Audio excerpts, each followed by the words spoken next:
पहुँचाती हाँ नबी जी के कबरिया। हिंद नगर से जब जब जइहा, हिंद नगर से जब जब जइहा, ओ पूर्वी बायरिया, ओ पूर्वी बायरिया, हमरो सलाम पहुँचा दिहा नबी जी के कबरिया। सांझ से गिरे नीर बहावे अखियाँ नबी के याद में, अखियाँ नबी के याद में, कैसे बतावे व्याकुल मनवा, कैसे बतावे व्याकुल मनवा, दुखिया नबी के याद में, दुखिया नबी के याद में। मोहनी सूरत के दर्शन को तरसेला नजरिया, तरसेला नजरिया, तरसेला नजरिया, हमरो सलामो पहुँचा दिहा नबी जी के कबरिया, ओ पूर्वी बायरिया। जे सगिरी मन के दीप जल हेलन, काल कंबलिया ओढ़ के, दीन के खातिर घूमत रहेलन, रब से नाता जोड़ के, दीन के खातिर घूमत रहेलन, रब से नाता जोड़ के। ताइफ के बाजार में जुल्मी, ताइफ के बाजार में जुल्मी मारेलन पथरिया, मारेलन पथरिया, मारेलन पथरिया, हमरो सलामो पहुँचा दिहा आका के कबरिया, ओ पूर्वी बायरिया। लेके चलल तलवार उमर जब कत्ल नबी के शान से, बहिना से कुरान की आयत सुन के फिर ईमान से, बहिना से कुरान की आयत सुन के फिर ईमान से। कलमा तैयब पढ़ के पकड़लन आका के डगरिया, नबी जी के डगरिया, आका के डगरिया, हमरो सलामो पहुँचा दिहा ओ पूर्वी बायरिया, नबी जी के कबरिया। पल मांगेलन अर्श पे आका मौला के दरबार में, पल मांगेलन अर्श पे आका मौला के दरबार में। सिदरा पे जिब्रील कहत है जाना सकत उस पार में, सिदरा पे जिब्रील कहत है जाना सकत उस पार में। नूर खुदा से जगमग जगमग चमकेला नगरिया, चमकेला नगरिया, चमकेला नगरिया, हमरो सलामो पहुँचा दिहा नबी जी के कबरिया, ओ पूर्वी बायरिया। শ্রদ্ধেয় সম্মানিত ও মহামান্য সদরে জলসা মুআজ্জাজ উলামায়ে কেরাম, সামনের মুসলিম ভাই ও বাপজানেরা, পর্দার আড়ালের সিনহের মা ও বোনেরা, সমস্ত প্রশংসা যাবতীয় গুণগান একমাত্র আল্লাহ রাব্বুল আলামিনের জন্য, যিনি সর্বশক্তিমান, যিনি আমাদের মত ও হায়াতের মালিক, যিনি আমাদের আহার দাতা পালন কর্তা, যিনি আমাদের কান্না মুখে হাসি, হাসি মুখে কান্না দিতে পারেন, সেই মহান আল্লাহর একবার সকলে প্রশংসা আদায় করি, পড়ি আলহামদুলিল্লাহ। অতঃপর দুরুদ এবং সালাম নবী কুলের শিরোমণি, নবী মক্কি, নবী মাদানী, নবী আহমদ, নবী মুহাম্মদুর রাসূলুল্লাহ সাল্লাল্লাহু আলাইহি ওয়াসাল্লামের প্রতি শতকোটি শান্তির ধারা অবতীর্ণ হোক। আল্লাহুম্মা সাল্লি ওয়া সাল্লিমা বারিক আলাইহি। উপস্থিত মুসলিম ভাই ও বোনেরা, আমি আপনাদের সম্মুখে মহান রব্বুল আলামিনের পবিত্র কালাম আল কোরআনুল কারীমের একটি আয়াত তেলাওয়াত করেছি এবং বিশ্বনবী মুহাম্মদুর রাসূলুল্লাহ সাল্লাল্লাহু আলাইহি ওয়াসাল্লামের একটি হাদিস আপনাদের সম্মুখে পাঠ করেছি। তাকে সামনে রেখে আজকে যে বিষয় নিয়ে আমি আলোচনা করব, আপনারা বিভিন্ন বিষয়ে আলোচনা শুনলেন। মসজিদের জালসা, মসজিদ উপলক্ষে কালেকশন হলো, আপনারা কালেকশন দিলেন। এখন কিছু শোনার পালা, কিছু শুনে কিছু জীবনে বাস্তবায়ন করার দরকার। এই জন্য শেষ বক্তা আমি আপনাদের বেশি কষ্ট দিব না, 1 থেকে 1.5 ঘন্টা আপনারা যতটুকু আপনারা মন চাইবে। কারণ গিলাস যখন ভর্তি হয়ে যায় তার উপরে জল ঢুকালে ঢুকে না, পড়ে যায়। তো মানুষের একটা ধৈর্য থাকে, ধৈর্যের বাইরে মানুষকে দিলে মানুষ নিতে পারে না। এই জন্য ঢের রাত ধরে যদি আমি বলে যাব আর আপনার মন চাইছে না, তো তাহলে পরে বেরেনে লিবে না কথাটা। যখন লিবে না তো আমার বলাটাও বেকার হবে, আপনার বসে থাকাটাও বেকার হবে। এই জন্য আমি আপনাদের সম্মুখে এটা জালসাতে মহিলা পুরুষ উভয়ের জালসা, শুধু মহিলারও না, শুধু পুরুষেরও না। এই জালসা হলো মহিলা পুরুষ উভয়ের, মহিলা স্বভাব আছে, পুরুষ স্বভাব আছে। এই জন্য এমন একটা বিষয়ের উপর আলোচনা করব মনে করেছি, যাতে পুরুষকেও লাভ হয়, মহিলাকেও লাভ হয়। জীবনে কিছু আপনিও নিতে পারেন আর আমার মা বোনও কিছু নিয়ে যেতে পারে। এই জন্য আজকে যে বিষয়টি নিয়ে আলোচনা করব, এই বিষয়টিকে আরবিতে বলা হয় হুকুকুজ জাওজাইন, অর্থাৎ বাংলা অর্থ যে স্বামী স্ত্রীর হক। একজন স্ত্রী তার স্বামীর প্রতি কি কি হক রাখে এবং একজন স্বামী তার স্ত্রীর প্রতি কি কি হক রাখে। এ भैया ये झारखंड बा की बंगाल बा हो? झारखंड बा। तो भैया ये तो हमरे बिहार के एगो हिस्सा बा का, ये बिहारे के नु हिस्सा बा। 2006 में रउआ लोग से हम अलग हो गई नी। लेकिन भैया एगो बात समझ ली कि जोन कुल कुदरती खजाना बा वो रउआ लोग के हम लोग दे देहनी, हम लोग कुछ ना रखनी है। काहे का भैया हमार बिहार में कुछ नहीं खे, रौरा झारखंड में कोयला के कान बा, पत्थरन के खान बा, और राउर पत्थर से देश भर में बनत मकान बा। ई रौरा झारखंड बा नाकि? আপনারাকে জুদা করেছি ঠিক, কিন্তু আপনারাকে সব দিয়ে দিয়েছি, যেটি মেন খাজানা ছিল আপনারাকে দিয়ে দিয়েছি। হারা ভুট্টার গহম লিয়ে আলাদা হয়ে গেছে। হ্যাঁ, তো ভাই এবার তো ভুট্টার অবস্থা ফেসবুকে দেখছেন যে কি তুমি সব গড়াগড়ি পাড়ছি। হ্যাঁ, আল্লাহু আকবার। আল্লাহ এরকম আপদ থেকে মানুষকে যেন রক্ষা করেন, সুবহানাল্লাহ। এই বছর ঝড়ের সংখ্যা খুব বেশি, যার কারণে কৃষকের এত ক্ষতি। আল্লাহু আকবার। যা হোক, ওদিকে এইদিক ওদিক কথা না বলে আজকে যে বিষয় নিয়ে আলোচনা করতে যাচ্ছি সেটি কি বললাম? স্বামী ও স্ত্রীর হক।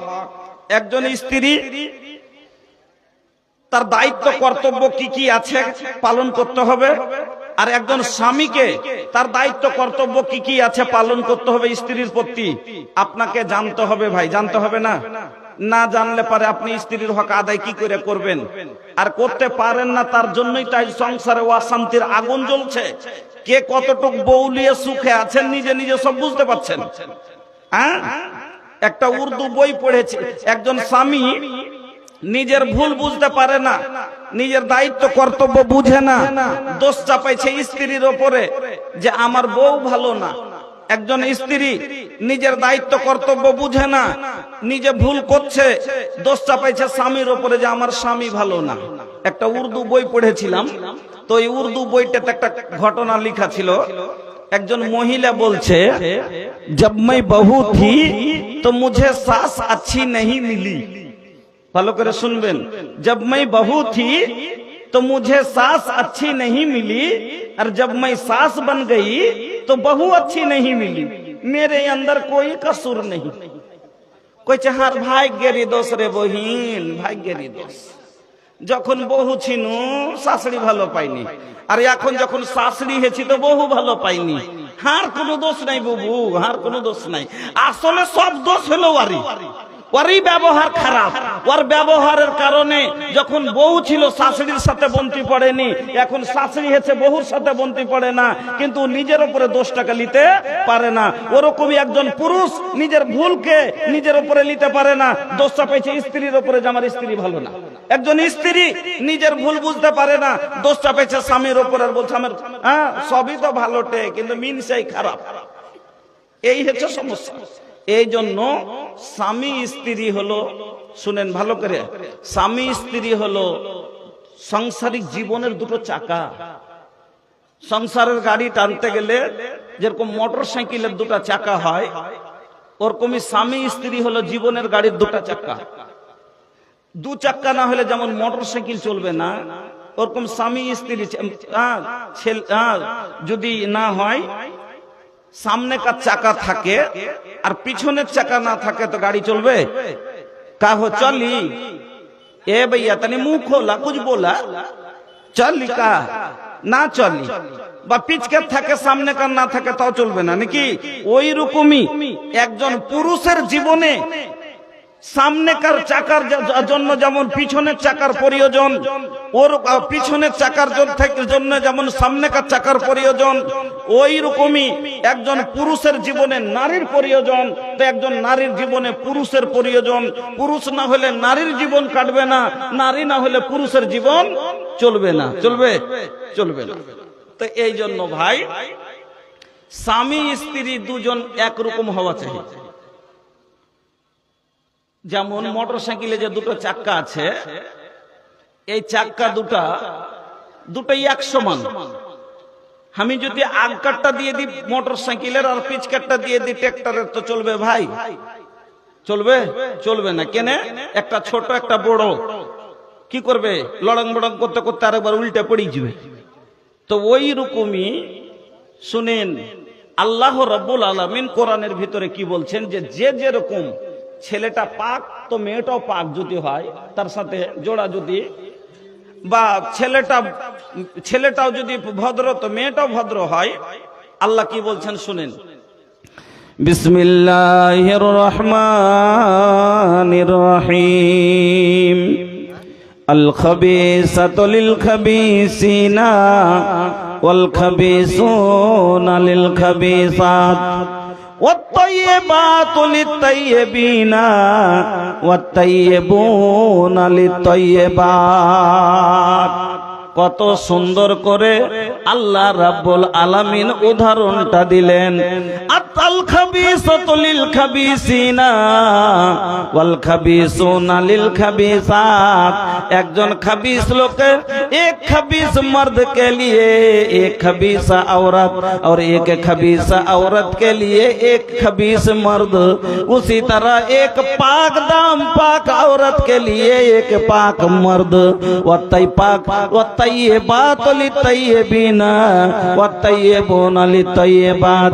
ছেলেটাও ভদ্র মেয়েটাও ভদ্র, মেয়েটা দিনদার তো ছেলেটাও দিনদার, মেয়েটা পরহেজগার তো ছেলেটাও পরহেজগার।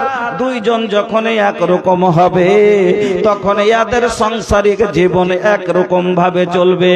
কেন? দুইজনই হয় নমাজি, দুইজনই হয় বেনমাজি। যদি ছেলেটাও বেনমাজি হয় মেয়েটাও বেনমাজি হয়, ইও ওকে বলবে না ও ওকে বলবে না। কেন? ও বেনমাজি ও বেনমাজি চলছে, কোনো ব্যাপার নাই, বুঝি নাই, চলছে, জিন্দগি কাটছে। ওর কবি ছেলেটাও হলো নমাজি মেয়েটাও নমাজি, মেয়েটা দিনদার ছেলেটাও দিনদার, তারা সুন্দর ভাবে আর জীবন চলবে আলাদা ভাবে। কিন্তু একজনে হয়ে গেছে নমাজি আর একজনে হয়েছে বেনমাজি, একজনে হয়েছে দিনদার একজনে হয়েছে বদকার। তখন বাস দু চাক্কা দুরকম হয়ে যাবে। যদি দুজনা দুরকম হয়ে যায় তাইলে কিন্তু সংসার একরকম ভাবে চলবে না। যেমন একটা আপনাকে উদাহরণ দিচ্ছি, মৌলভী সাহেবের চাকরি হয়েছে ৯৫,০০০ টাকা বেতন, আর প্রধানের, আপনারা প্রধান বলেন না মুখিয়া বলেন, মুখিয়া নিজের মেয়েকে বিলাইতে পড়াচ্ছিল, বিদেশে পড়াচ্ছিল, ইংরেজি ইংলিশ মিডিয়ামে পড়াচ্ছে, ইংরেজি বেশভূষা সবকিছু আর কালচার ইংরেজি। এবার চাকরি দেখে মৌলভী সাহেবের সাথে কলেজ পড়া মেয়ের বিয়ে দিয়ে দিয়েছে। একটা উদাহরণ দিচ্ছি আপনাকে, কলেজ পড়া মেয়ের বিয়ে দিয়ে দিয়েছে। শরিয়তি চাল, মৌলভী সাহেব শরিয়ত পড়েছে, শরিয়ত যেভাবে চলতে বলছে সেভাবে চলবে। ও বিলাইতে পড়েছে, বিলাইতে যেভাবে ইংরেজি ফ্যাশনে চলেছে সেভাবে চলার চেষ্টা করবে। যখন দুজনা দুরকম হবে তো মৌলভী সাহেবের মনের মতো হবে না, তখন দুজনাতে চলতে পারবে না। কেন? মৌলভী সাহেব নামাজ পড়বে, ও নামাজ পড়বে না। মৌলভী সাহেব পর্দা করতে বলবে, ও পর্দা করবে না। রবিবার মৌলভী সাহেব বলবে যে আল্লাহ কোরআনে বলেছেন ওয়াকারনা ফি বুয়ুতিকুন্না ওয়ালা তাবাররাজনা তাবাররুজাল জাহিলিয়াতিল উলা, মহিলারা তোমরা ওয়াকারণে বাড়ির বাইরে যেও না, তোমরা শক্ত করে বাড়িকে ধরো, মানে বাড়িতে বেশি থাকার চেষ্টা করো। আর অজ্ঞতার যুগের নারীদের মতো তোমরা সাজুকুজু করে উদাম পাদাম হয়ে রাস্তাঘাটে চলিও না। মৌলভী সাহেব এটা বলবে বউকে কি যে বাড়ির ভিতরে বেশি থাকো।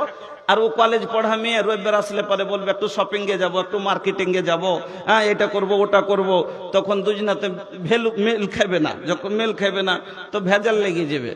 হ্যাঁ, এই জন্য ভাই দুজনা যদি একরকম হয় তো আলহামদুলিল্লাহ, তো আল্লাহর কাছে দোয়া করেন যে যাতে একরকম সেটিং হয়। যাক, বলছিলাম স্বামী স্ত্রী মিলে তাহলে সংসারের গাড়ি চলবে। তবে সংসারকে চালাইতে গেলে আমার মা বোনেরা বলে যে আমার স্বামী ভালো নয়, আমাকে বকছে, মারছে, গাল দিচ্ছে। আপনাকে আজ আমি ৬টা হাদিস এখন শোনাবো। আমার মা বোন ভালো করে যারা আছেন কান খুলে শুনেলেন। এখন আমি ৬টা হাদিস মা খালাকে শোনাবো। এই ৬টা হাদিসের ওপরে যদি আমার মা খালা আমল করতে পারে, আল্লাহর কসম খাইয়া বলছি, স্বামীর মায়ের তো দূরের কথা, জীবনে স্বামীর একটা বড় শব্দও শুনবে না ইনশাআল্লাহ। যারা বলছে কিনা যে স্বামী ভালো লয়, মারছে, বকছে, এই ৬টা হাদিস এখন আমি ওনারাকে শোনাবো, মা খালাকে। যদি আমল করে, মেনে লাই কথাটি, জীবনে স্বামীর মায়ের তো দূরের কথা, একটা বড় শব্দও শুনবে না, সব দিন আদরের আদরে নিয়ে থাকবে। আর যে বাপজান আপনারা যারা বলছেন যে আমার বউ ভালো না, বাড়িতে অশান্তি করে রাখছে সব সময়, আপনাকে কথা বলবো ৩টে, আপনাকে কথা বলবো ৩টে। এই ৩টে কথার উপরে যদি আপনি আমল করতে পারেন, ইনশাআল্লাহ আপনার স্ত্রী জীবনে কোনোদিন বাড়তে অশান্তি করবে না। ফল কথা, একজন স্ত্রীর ওপরে তার স্বামীর হক হলো ৬টা। মনে রাখবেন ভালো করে, একজন স্ত্রীর ওপরে তার স্বামীর হক কয়টা? ৬টা। আর একজন স্বামীর ওপরে স্ত্রীর হক হলো ৪টে। একজন স্বামীর ওপরে স্ত্রীর হক হলো ৪টে। তাইলে কার বেশি হলো? পুরুষের 2টা হক বেশি হলো, পুরুষের হক হলো 2টা বেশি। আর হবে না কেন? ও হলো মালিক। আর রিজালু কাওয়ামুনা আলান নিসা, ও হলো মালিক। তো আইসেন প্রথমে বয়ান করি যে স্বামী কি কি হক পাবে স্ত্রীর কাছে, মহিলাকে কি কি কর্তব্য পালন করতে হবে। মা খালা ভালো করে শুনবেন, আপনার স্বামীর আপনার উপরে যে ৬টা হক আছে, ৬টা হকের ভিতরে প্রথম হক যেটা, সেটা হলো স্বামীর খিদমত। প্রথম হক যেটা, সেটা হলো স্বামীর খিদমত। হাসান, এবার হাদিসটা শুনেন। হাসান বিন মুহসিন বলছেন যে একদিন আমার ফুফু কোন কাজে আল্লাহর রাসূলের বাড়ি গেলেন। যাই না আমার মা বহিনেরা মড়লের বাড়ি যায় না, মুলি সাহেবের বাড়ি যায় না, কোনো কাজে ডাল ডলতে গেল, কোনো জিনিস আনতে গেল, যাই কি যাই না। তো হাসানের ফুফু গেলেন কার বাড়ি? আল্লাহর রাসূলের বাড়ি।